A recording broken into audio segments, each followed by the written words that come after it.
অল্প গাছে যে বেগুন হয়েছে আজকে দিন থাকলি কালকে যদি নিতাম তা হ্যাঁ এর ভিতর পোকা হয়ে যেতে।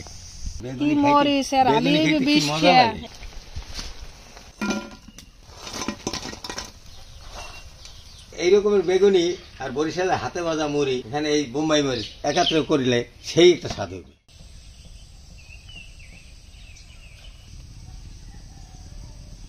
আসসালামু আলাইকুম দর্শক, বেগুন গাছের কাছে আইছি, বেগুন নেবো, বেগুন নিয়ে বেগুনি বানাবো। আজকে ভিন্নভাবে একটু বেগুনি বানাবো, বোম্বাই মরিচ দিয়ে আজকে বেগুনি বানাবো।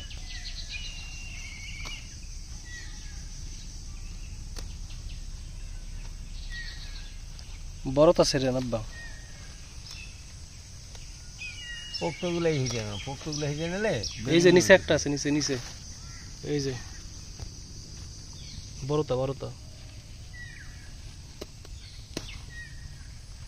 দর্শক গাছ লাগাইছে কিন্তু অল্প অল্প গাছে যে বেগুন হয়েছে প্রায় 38 জনের হইতেছে, এত বেগুন হয়েছে।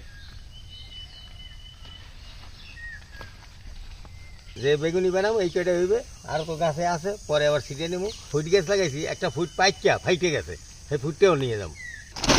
দুপুরেও দেখে গেছি, কিছু আগে দেখে গেছি যে ফাটে নাই, আমার ফাইটে গেছে। তবে এই ফুট এই বাল্য ফুট খাইতে খুব মজা, এই ফুট খাইতে খুব মজা। আর আমি তো বুড়ো মানুষ, আমার জন্য এইটাই ভালো হয়েছে।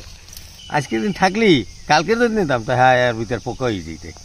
এমন পাকা পাকছে যে বুটটা ধরার রাতে রাতে ছিটিয়ে গেছে। ল বাড়ি যাইয়া আমি ছিটিয়া আর বেসন গুলা এই বেগুনিটা বানাই ফেলাই। ওই পাতিল দিয়েছে কাহা জানেন, এই নজর না লাগে, মানুষের নজর কিন্তু নজর লাগে। দেখছো আল্লাহ তো ভালো মরিচ দিয়েছে, এই যেটা দেখতে কত সুন্দর লাগে। ব্যস্ত ফরমা, হ্যাঁ ব্যস্ত ফরমা আসলে হ্যাঁ বেসন যাইব। ওই যে পোক্তটা, হ্যাঁ ওই যে নিচে ওই দেশ, হ্যাঁ এইতে ওই যে এত অনেক জাল গেলেন। কি মরিচ আর আলি বৃষ্টি, এই দিনে তো বৃষ্টি, পাট শাক উডুক খালি। পাটের শাক উঠলি এই দেয়া ডাইজান ভাই বোম্বাই মরিচ দিয়ে একদম বেগুনি করবো। দর্শক, বেগুনি বানার জন্য বেসনটা গুলিয়ে নিয়েছি, এখন বোম্বাই মরিচটা দিয়ে দেবো।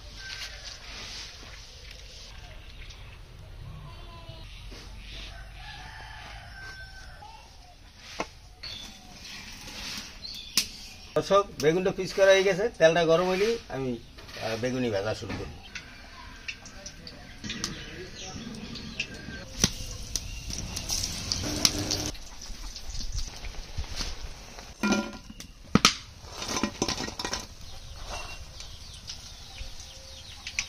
এই রকমের বেগুনি আর বরিশালের হাতে ভাজা মুড়ি আর এখানে এই বোম্বাই মরিচ এই একাত্রে করিলে সেই একটা স্বাদ হবে। দর্শক, ভালো থাকেন, সুস্থ থাকেন, আমার জন্য দোয়া করবেন, আমি আপনাদের জন্য দোয়া করি।